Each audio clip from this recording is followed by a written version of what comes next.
বাংলা বর্ষবরণ ঘিরে দেশ জুড়ে বর্ণিল উৎসব। বৈশাখী শোভাযাত্রার রমনা বটমূলে হাজারো মানুষের উচ্ছ্বাস, অনিশ্চয়তার ভয় কাটিয়ে সম্ভাবনার দেশ গড়ার প্রত্যাশা। ঢাকা ইউনিভার্সিটিতে অ্যাডমিশন পাওয়ার পরে আমার পহেলা বৈশাখ আমার খুবই ভালো লাগছে। বৈশাখ মানে হচ্ছে আমি লাল সাদা কোনো একটা শাড়ি পরবো। People are dressed beautifully. It's a really nice atmosphere. খুব ভালো লাগে, মানে এখানে অনেক মানুষ আছে। এবছরে চাওয়া হচ্ছে যাতে সকলে সুস্থ থাকে এবং একটা বাসযোগ্য বাংলাদেশ তৈরি করে। 22,000-এরও বেশি প্রান্তিক কৃষকের হাতে প্রতিশ্রুতির কার্ড তুলে দিলেন প্রধানমন্ত্রী। বললেন, পতিত স্বৈরাচার ভর করেছে বিরোধী দলের কাঁধে। আমরা দেখি যে এখন যারা বিরোধী দলে বসছে এরাও একই কাজ শুরু করে দিয়েছে। ওই যে স্বৈরাচারের ভূত এদের উপরে আসর করে গেছে। বৈশাখের তীব্র গরমেও ফিলিং স্টেশনগুলোতে দীর্ঘ অপেক্ষা, চাহিদা মতো জ্বালানি না পাওয়ার অভিযোগ। ক্রুড অয়েল সংকটে ইস্টার্ন রিফাইনারিতে বন্ধ তেল পরিশোধন। হামে মৃত্যুর মিছিল থামছেই না। 24 ঘন্টায় প্রাণ গেল আরও 9 শিশুর। 1 মাসে মৃত্যু 195 জনের। সংক্রমণ বাড়তে থাকায় আতঙ্কে অভিভাবকেরা।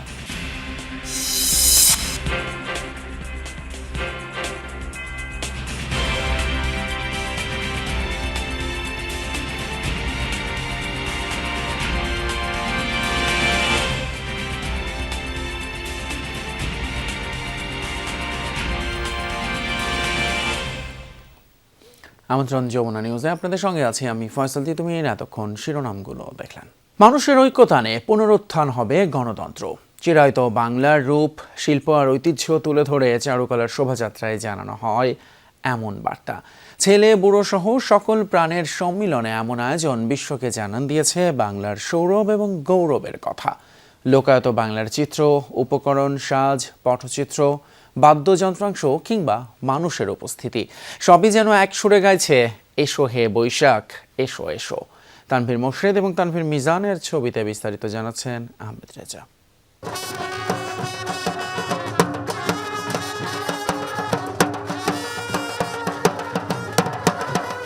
মঙ্গলের বার্তা আর আনন্দের উচ্ছ্বাস নিয়ে বৈশাখী শোভাযাত্রা। সকাল 9:06 ঢাকা বিশ্ববিদ্যালয়ের চারুকলা থেকে যখন শোভাযাত্রা শুরু, তখন সারথি লাখো মানুষ। নেতৃত্বে ঢাকা বিশ্ববিদ্যালয়ের উপাচার্য ও সংস্কৃতি মন্ত্রী। সকল সংকট কাটিয়ে আগামী একটা বছর সুন্দর কাটুক, বাংলাদেশের সমৃদ্ধি কামনা করছি।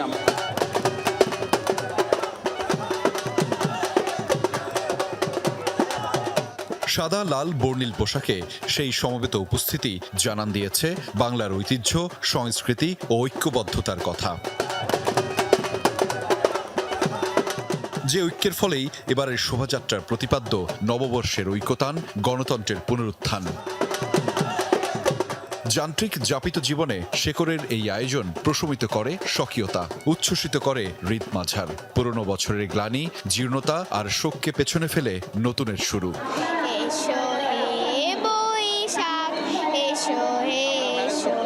গ্লানি ভুলে বা ব্যর্থতা ভুলে আমরা নতুন বছরে ভালো কিছু আশা করি। পান্তা ভাত, ইলিশ মাছ, পুরো বাঙালি খাবার, পুরো দিন বাঙালিয়ানায় কাটানো, পরিবারের সাথে লাল পাড় সাদা শাড়ি, হাত ভরা সাদা চুড়ি, লাল চুড়ি। এইবারই আমি প্রথম মানে ঢাকা ইউনিভার্সিটিতে অ্যাডমিশন পাওয়ার পরে আমার পহেলা বৈশাখ আমার খুবই ভালো লাগছে। বৈশাখ মানে হচ্ছে আমি লাল সাদা কোনো একটা শাড়ি পরবো, আমার আম্মু আমার আপুর সাথে ঘুরতে যাব, সুন্দর করে নতুন পোশাক পরবো, ঘুরতে যাব, সবার সাথে দেখা হবে। ভিনদেশ থেকে যারা সামিল হয়েছেন বাংলার এমন স্বকীয় আয়োজনে, তারাও মুগ্ধ, বিমোহিত। শোভাযাত্রা আরো বর্ণিল করে বাংলার বিভিন্ন ক্ষুদ্র নৃগোষ্ঠীর স্বতঃস্ফূর্ত অংশগ্রহণ। People are dressed beautifully. It's a really nice atmosphere. খুব ভালো লাগে, মানে এখানে অনেক মানুষ আছে এবং মানুষেরা খুব ফ্রেন্ডলি। অনেক লোকের সমাগম হয়েছে। যতগুলাই নাম দেন কেন, যত সুন্দরী নাম হোক না কেন, আমি কিন্তু মঙ্গল শোভাযাত্রাই বলবো, অভ্যাস। শোভাযাত্রায় ছিল কয়েক স্তরের নিরাপত্তা বলয়। শুরুর দিকে ছিল অশ্বারোহী, পর্যায়ক্রমে আইন শৃঙ্খলা রক্ষাকারী বাহিনী, বাংলাদেশের পতাকা হাতে শিক্ষার্থী, রোভার স্কাউট, প্রক্টোরিয়াল টিম, সবশেষ শোভাযাত্রার প্রধান ব্যানার।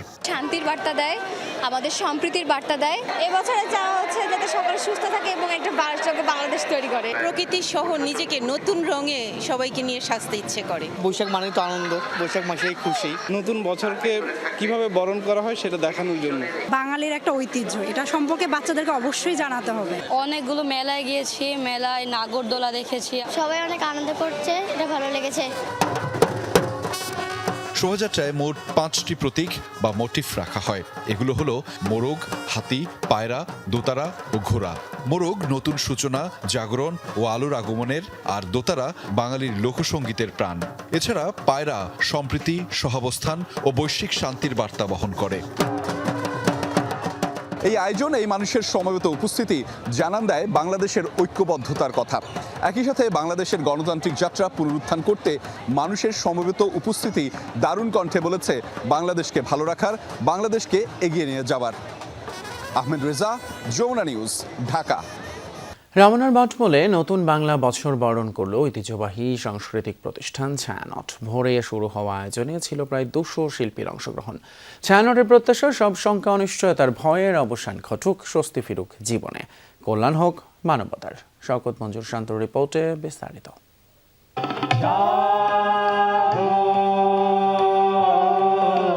রাজধানীর রমনা বটমূলে ঐতিহ্যবাহী আয়োজনে বাংলা নববর্ষ 1433কে বরণ করেছে ছায়ানট। ভোরের প্রথম প্রহর থেকেই উৎসবের রঙে রঙিন পোশাকে হাজারো মানুষের ঢল নামে বটমূল প্রাঙ্গণে। সূর্যোদয়ের সঙ্গে সঙ্গে অজয় ভট্টাচার্যের লেখা ও বিষ্ণুদেব চট্টোপাধ্যায়ের সুরে সম্মেলক গান জাগো আলোক লগনে দিয়ে শুরু হলো 1433 বঙ্গাব্দকে বরণ উৎসব। ভোরের আলো ফোটার আগে থেকেই বটমূলে আসেন শিল্পীরা। নতুন বর্ষবরণে অংশ নেয়ার উচ্ছ্বাস ছিল সবার কণ্ঠে। প্রতি বছরই আসা হয়, এবারে পরিবেশটা আরো বেশি ভালো লাগছে আগের থেকে। এই দিনটার অপেক্ষায় প্রকৃতিও আমাদের অনুকূলে, ধর্মবর্ণের মানুষ একসাথে যে হতে পারছে, এটাই সবচেয়ে বড় পাওয়া। বাঙালির জাতির জীবনে যে দুর্দশা থেকে আমরা বের হয়ে এসেছি, সেখানে আর আমরা ফেরত না যাই। যেন আমাদের মধ্যে কোনো বিভেদ না থাকে, কোনো বিদ্বেষ না থাকে, সব ভুলে সবাইকে সম্প্রীতির বন্ধনে বাঁধতে চাই। আজকাল আর ওই চাবি দিয়ে এসব দরজাগুলো খোলে। এবারের আসরে ছিল 8টি সম্মিলিত গান, 14টি একক গান এবং 2টি আবৃত্তি। গান, আবৃত্তি ও বাদ্যযন্ত্রের সমন্বয়ে সাজানো অনুষ্ঠানে ফুটে ওঠে বাংলার প্রকৃতি, জীবনবোধ ও মানবিক মূল্যবোধের নানা দিক।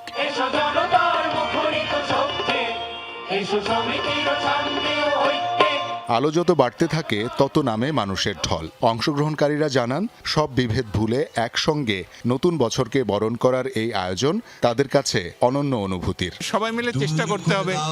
কবি কবিতা লিখবেন, শিল্পী ছবি আঁকবেন, উন্নয়ন করবে, উন্নয়নের জন্য কাজ করবেন। তবু বলি, এই নববর্ষ পৃথিবীতে শান্তির বার্তা বইয়ে দিক। খুব ভোরবেলায় উঠে ওদেরকে রেডি করে নিয়ে আসছি, যেন রমনার বটমূলের অনুষ্ঠানটা ওরা দেখে উপভোগ করতে পারে। সারা বিশ্বে যে যুদ্ধ চলতেছে সেটা আসলে থামুক। সেলিব্রেট করতে পারি, কিন্তু ওইটা চর্চা যদি আমার বাসায় না থাকে, তাহলে খালি ওই একদিন ওই ফাদার্স ডে একদিন দেখানোর মতনই ব্যাপারটা হয়ে যাবে। নতুন বছরে যেন নতুন নতুন করে আমরা বড় হয়ে এই দেশটাকে চালাতে পারি। সবাই যেন ভালো থাকে, সুস্থ থাকে, দেশে যেন শান্তি ফিরে আসে। আমি কক্সবাজার থেকে, তো ভালোই লাগছে এরকম বড় অনুষ্ঠান। প্রতি বছরের মতো এবারও কঠোর নিরাপত্তা ব্যবস্থার মধ্য দিয়ে অনুষ্ঠানটি সম্পন্ন হয়। আইন শৃঙ্খলা রক্ষাকারী বাহিনীর পাশাপাশি স্বেচ্ছাসেবীরাও দায়িত্ব পালন করেন পুরো প্রাঙ্গণ জুড়ে। নতুন একটি বছরকে বরণ করতে ছায়ানটের এই আয়োজনে অসংখ্য মানুষ সম্পৃক্ত হয়েছেন। সবার প্রত্যাশা, একটি দেশ, একটি জাতি যাতে শান্তিতে থাকে, নিজে, নিজের পরিবারকে নিয়ে, নিজের আশেপাশের মানুষকে নিয়ে সবাই যাতে শান্তিতে দিন কাটাতে পারে। সংবাদপত্র ভবনে আগুন, উদীচী ও বাউল শিল্পীদের আক্রান্তের ঘটনার নিন্দা জানিয়ে ছায়ানট সভাপতি সারোয়ার আলী নির্ভয়ে গান করার আকুতি জানান। আমরা সমাজের কাছে অভয় বাণী শুনতে চাই। আমরা যেন নির্ভয়ে গান গাইতে পারি। সংস্কৃতি সকল প্রকাশ যেন নির্বিঘ্ন হয়। বাঙালি যেন শঙ্কামুক্ত জীবনযাপন করতে পারে।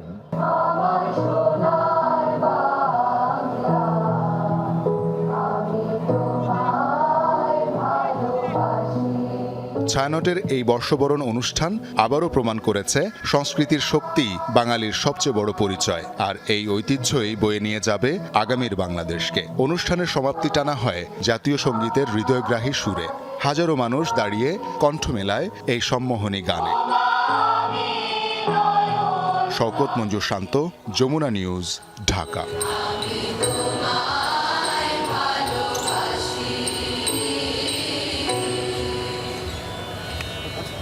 দেশের 22,000-এরও বেশি ভূমিহীন প্রান্তিক এবং ক্ষুদ্র কৃষকের হাতে কৃষক কার্ড তুলে দিল সরকার। এই কার্ডের আওতায় বছরে 2,500 টাকা সহ 10টি সুবিধা পাবেন কৃষকেরা। পয়লা বৈশাখে টাঙ্গাইলের কৃষকদের হাতে কৃষক কার্ড তুলে দিয়ে কার্যক্রমের উদ্বোধন করেন প্রধানমন্ত্রী তারেক রহমান। বলেন, যতবার বিএনপি দেশ পরিচালনার দায়িত্ব পেয়েছে ততবারই কৃষকের পাশে দাঁড়িয়েছে। বিএনপি সরকারের লক্ষ্য নিরাপদ দেশ গঠন এবং কৃষকদের আত্মনির্ভরশীল করা। পঞ্জিকার পাতা উল্টে বৈশাখ আসে অগ্রহায়ণ, কিন্তু বাংলার কৃষকের দিনলিপিতে বদল নেই। হাড় ভাঙা খাটুনির পর ফসলের ন্যায্য দাম না পাওয়া কিংবা ঋণের জালে বন্দী হওয়া, মাঠের সবুজ ক্যানভাসের আড়ালে এইটাই কৃষকের ধূসর বাস্তবতা। সারের দামটা এবার বাড়তি একটু, এই জন্য একটু এটা পড়াটা একটু কমাবো। ধানে আপনার 1 মণ ধান বিক্রি করলে আমি 1200-1300 টাকা পাই, তো সেই ক্ষেত্রে আমার খরচ 800-900 টাকা খরচ পড়ে যায়। সার আছে, বিষ আছে, ঘাস মারা বিষ আছে, অনেক টাকা খরচা হয়। তো আমার যে জমি আবাদ করি, এই জমি আবাদ করে কি থাকে? কিছু না। পাওয়া না পাওয়ার এই অসম সমীকরণ বদলাতেই কৃষকের জন্য কৃষক কার্ড দেয়ার নির্বাচনী প্রতিশ্রুতি দেন বিএনপি চেয়ারম্যান। ক্ষমতায় আসার 2 মাসের মাথায় টাঙ্গাইলের শহীদ মারুফ স্টেডিয়ামে প্রধানমন্ত্রী হিসেবে 15 জনের হাতে আলোচিত এই কার্ড তুলে দেন তিনি। সার দিব, সরকারে বীজ দিব। উপকার দেখা যায় যে আমি সার কিনতে গেলাম, কিছু টাকা কম রাখলো, এটাই উপকার আমাদের আর কি। হয়তো কৃষি কার্ডে যদি টাকা পয়সা যাই কিছু দেখ, আমরা কৃষি কাজে খরচ করবো, নিজের অর্থটা খাবো। বিএনপি সরকার, মাননীয় প্রধানমন্ত্রী আমাদের কাজের সম্মান দিচ্ছেন। আমরা স্বপ্ন ধারণা করছিলাম না যে আমরা তার কাছ থেকে কৃষি কার্ড পাবো বা কৃষি উন্নয়ন হয়তো হবো। এর উন্নয়ন হয়েছে, আমরা তাদের ধন্যবাদ। প্রাক পাইলটিং পর্যায়ে 10 জেলার 11টি উপজেলায় একযোগে 5 শ্রেণীর কৃষক ও মৎস্য চাষী, দুগ্ধ খামারি সহ 12,000-এর বেশি মানুষ পেয়েছেন কৃষক কার্ড। উদ্বোধনের পরপরই তাদের ব্যাংক অ্যাকাউন্টে চলে যায় 2,500 টাকা। প্রধানমন্ত্রী বলেন, তার সরকার মানুষের ভোটের প্রতিদান দিতে চায়। আপনাদের ভোটে নির্বাচিত বর্তমান সরকারের লক্ষ্যই হচ্ছে কৃষককে আত্মনির্ভরশীল হিসাবে গড়ে তোলা, কৃষককে সচ্ছল হিসাবে গড়ে তোলা। সেই জন্যই এই কৃষক কার্ড আমরা দিয়েছি। একমাত্র বিএনপি সরকার যতবার এই দেশ পরিচালনার সুযোগ পেয়েছে, বিএনপি সরকারই চেষ্টা করেছে কৃষক ভাই বোনদের পাশে দাঁড়ানোর জন্য। আপনারা বিএনপির উপরে বিগত নির্বাচনে আস্থা রেখেছেন, ইনশাল্লাহ এই সরকার আপনাদের সেই আস্থার পূর্ণ মর্যাদা দিবে। এই কার্ডের মাধ্যমে ন্যায্য মূল্যে কৃষি উপকরণ, সহজ শর্তে কৃষি ঋণ সহ 10 ধরনের সুবিধা পাবেন কার্ডধারী কৃষকেরা। দেশ গঠনে নাগরিকদের সহযোগিতা চান সরকার প্রধান। আমরা দেখতে চাই এই দেশের মানুষ নিরাপদে এই দেশে বসবাস করছে, এই দেশের মানুষ, এই দেশের সন্তানেরা এই দেশেই বড় হচ্ছে, স্বাচ্ছন্দ্যে বড় হচ্ছে, খেয়ে পড়ে ব্যবসা বাণিজ্য চাকরি বাকরি করে নিরাপদের সাথে, নিরাপত্তার সাথে বড় হচ্ছে। কিন্তু সেই লক্ষ্য অর্জন করা সম্ভব একমাত্র যদি জনগণের সহযোগিতা থাকে। আমরা জনগণকে সাথে নিয়ে চলতে চাই, জনগণকে পাশে রেখে চলতে চাই। প্রায় 8,34,00,000 টাকা ব্যয়ের এই প্রাক পাইলটিং প্রকল্প শেষ হওয়ার পর আগামী আগস্টে 15টি উপজেলা চলবে এই কার্যক্রমের পাইলট প্রকল্প। গ্রামীণ উন্নয়ন, উৎপাদন বৃদ্ধি আর খাদ্যে স্বয়ংসম্পূর্ণ অর্জনের লক্ষ্যে সাবেক রাষ্ট্রপতি জিয়াউর রহমান প্রবর্তন করেন কৃষি নীতি, যার সুফল এখনও ভোগ করছে বাংলাদেশ। এরপর খালেদা জিয়ার আমলে কৃষকদের জন্য খাজনা ও ঋণ মওকুফ করা হয়, নেওয়া হয় বেশ কিছু কৃষি বান্ধব কর্মসূচি। এবার তাদেরই সন্তানের হাত ধরে কৃষকরা পেল কৃষক কার্ড, যার শুরুটা হয়েছে কৃষক নেতা মাওলানা আব্দুল হামিদ খান ভাসানীর টাঙ্গাইল থেকে। সড়কপথে লাল সবুজের বাসে চড়ে টাঙ্গাইলে আসেন প্রধানমন্ত্রী। পরে অবিসংবাদিত নেতা মাওলানা আব্দুল হামিদ খান ভাসানীর মাজার জিয়ারত করেন তিনি। পরিদর্শন করেন কৃষক মেলা। আরিফিন শাকিল, যমুনা নিউজ, টাঙ্গাইল। অন্যদিকে বিতাড়িত স্বৈরাচারের ভূত বর্তমান বিরোধী দলের কাঁধে চেপে বসেছে বলে মন্তব্য করেছেন প্রধানমন্ত্রী তারেক রহমান। বিকেলে টাঙ্গাইলে মাওলানা আব্দুল হামিদ খান ভাসানীর কবর জিয়ারত শেষে সন্তোষে মাওলানা ভাসানী বিজ্ঞান ও প্রযুক্তি বিশ্ববিদ্যালয়ের ক্যাম্পাসে শিক্ষার্থীদের সমাবেশে এই মন্তব্য করেন তিনি। প্রধানমন্ত্রী বলেন, বিএনপির নির্বাচনী প্রতিশ্রুতি কৃষক কার্ড, ফ্যামিলি কার্ড বাস্তবায়নে যারা বাধা দেবে জনগণকে সাথে নিয়ে তাদের প্রতিহত করা হবে। স্বৈরাচার পালিয়ে গেলেও স্বৈরাচারের ভূত রয়ে গেছে। এ সময় তারেক রহমান আরও বলেন যে জুলাই সনদ বিএনপি সই করেছে, তার প্রত্যেকটি অক্ষর, শর্ত ও লাইন বাস্তবায়ন করবে বিএনপি সরকার। প্রধানমন্ত্রী প্রশ্ন রেখে বলেন, জুলাই সনদ নিয়ে যাদের এতই দরদ তারা কেন প্রথমে সই করল না? এ সময় তারেক রহমান বলেন, যেখানে উপনির্বাচন হয়েছে সেখানকার মানুষ শান্তিতে আছে, কিন্তু পরিস্থিতি গরম বায়তুল মোকাররমে।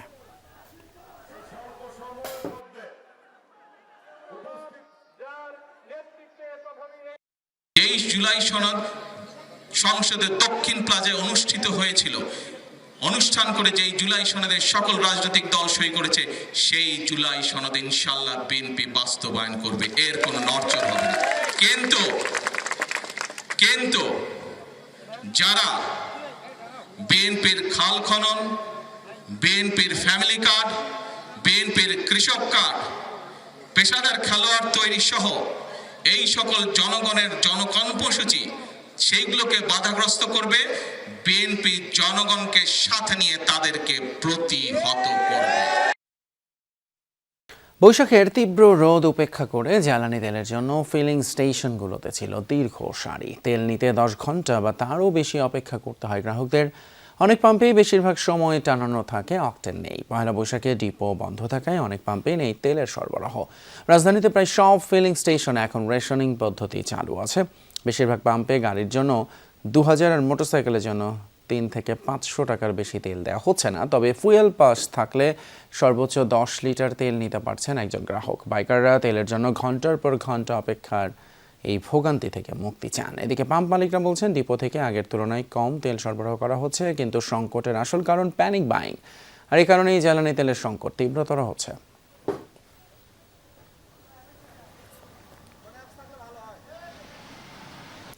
ক্রুড অয়েল সংকটে দেশের একমাত্র রাষ্ট্রায়ত্ত তেল শোধনাগার ইস্টার্ন রিফাইনারিতে তেল পরিশোধন কার্যক্রম বন্ধ রয়েছে। তবে প্রতিষ্ঠানটির অন্যান্য কার্যক্রম চালু আছে। প্রায় 2 মাস ক্রুড অয়েল আমদানি না হওয়ায় মজুতকৃত অপরিশোধিত তেলে শোধন কার্যক্রম চলছিল। আগামী মাসে ক্রুডের নতুন চালান আসলে আবারও পরিশোধন কার্যক্রম চালুর আশা করছে কর্তৃপক্ষ। সবশেষ গত 18 ফেব্রুয়ারি ক্রুড অয়েলবাহী একটি জাহাজ দেশে আসে, আর সেই তেল দিয়ে ইআরএলে এতদিন শোধন প্রক্রিয়া চলছিল। মজুদ শেষ সময় সোমবার বিকেল থেকে বন্ধ হয়ে যায় পরিশোধন কার্যক্রম। ইআরএল দিনে গড়ে 4500 টন ক্রুড তেল পরিশোধন করে। ক্রুড সংকটের কারণে মার্চ থেকে পরিশোধন কমিয়ে দৈনিক 3500 টন করা হয়েছিল। কর্তৃপক্ষের দাবি, সৌদি এক কোম্পানির সাথে ঋণ চুক্তির আওতায় মে মাসের শুরুতে 1 লাখ টন ক্রুড অয়েলের চালান আসলে আবারও পরিশোধন শুরু হতে পারে।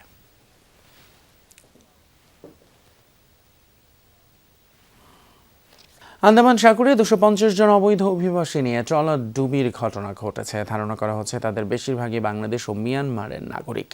গেল 9 এপ্রিল ভারত মহাসাগর থেকে একটি বাংলাদেশি জাহাজ থেকে 9 জনকে জীবিত উদ্ধার করে কোস্টগার্ড। বেঁচে ফিরে আসা অভিবাসীদের পুলিশের কাছে হস্তান্তর করলে প্রকাশ্যে আসে বিষয়টি। জানা যায়, কক্সবাজার উপকূল থেকে মালয়েশিয়া যাওয়ার উদ্দেশ্যে রওনা করেছিল ট্রলারটি। ডুবে যাওয়াদের মাঝে প্রায় 150 জন ছিলেন রোহিঙ্গা, বাকিরা বাংলাদেশি নাগরিক। মাত্র অতিরিক্ত ভিড় ও অসহায় অবস্থার কারণে ট্রলারটি ডোবার আগেই প্রাণ হারায় অন্তত 25 থেকে 30 জন। বেঁচে ফেরা 9 জনের মাঝে 6 জনকে পাচারকারী সন্দেহে পুলিশের কাছে হস্তান্তর করা হয়েছে। মর্মান্তিক এই ঘটনায় গভীর উদ্বেগ জানিয়েছে জাতিসংঘের শরণার্থী সংস্থা এবং আন্তর্জাতিক অভিবাসন সংস্থা। দেশে হাম এবং হামের উপসর্গ নিয়ে আরও 9 জনের মৃত্যু হয়েছে। এর মধ্যে রাজধানীতে 6, চট্টগ্রামে 2 এবং রাজশাহীতে 1 জন মারা গিয়েছেন। এ নিয়ে গত 15 মার্চ থেকে এখন পর্যন্ত প্রাণ গেল মোট 195 জনের। রাজশাহী মেডিকেলে 24 ঘন্টায় হামের উপসর্গ নিয়ে ভর্তি হয়েছে আরও 19 জন। চিকিৎসা শেষে বাড়ি ফিরেছে 17 জন। রাজশাহী বিভাগ ছাড়াও ময়মনসিংহ, চট্টগ্রাম, বরিশাল, সিলেট, রংপুর ও খুলনা বিভাগীয় হামে আক্রান্তের সংখ্যা বেড়েই চলেছে। বিভিন্ন জেলার সদর হাসপাতালে শয্যার সংকটে ওয়ার্ডের বাইরে রেখেও রোগীদের চিকিৎসা দেয়া হচ্ছে। এতে বাড়ছে সংক্রমণ ঝুঁকি, উদ্বেগ বাড়ছে অভিভাবকদের। হাম প্রতিরোধে শিশুদের টিকা দেওয়ার পরামর্শ স্বাস্থ্য বিভাগের। খুলনা এবং বরগুনায় সড়ক দুর্ঘটনায় 4 জন নিহত হয়েছেন। এর মধ্যে খুলনায় বাস চাপায় নিহত হয়েছেন এক দম্পতি। পুলিশ এবং স্থানীয়রা জানায়, মঙ্গলবার রাত 9টার দিকে খুলনা নগরীর দৌলতপুর রেলগেট এলাকায় রয়্যাল পরিবহনের একটি বাস বিপরীত দিক থেকে আসে একটি মোটরসাইকেলকে চাপা দেয়। এতে ঘটনাস্থলেই তানভীর হাসান ও তার স্ত্রী লামিয়া বেগম মারা যান। পরে পুলিশ বাসটিকে জব্দ করলেও চালক পালিয়ে যায়। এদিকে বরগুনার আমতলীতে ট্রাক চাপায় অটোরিকশা 2 যাত্রী নিহত হয়েছেন। এই ঘটনায় আহত 3 জন স্থানীয় হাসপাতালে চিকিৎসাধীন। স্থানীয়রা জানায়, মহিষকাটা থেকে আমতলীর দিকে যাওয়ার পথে অটোরিকশাটিকে চাপা দেয় ট্রাক।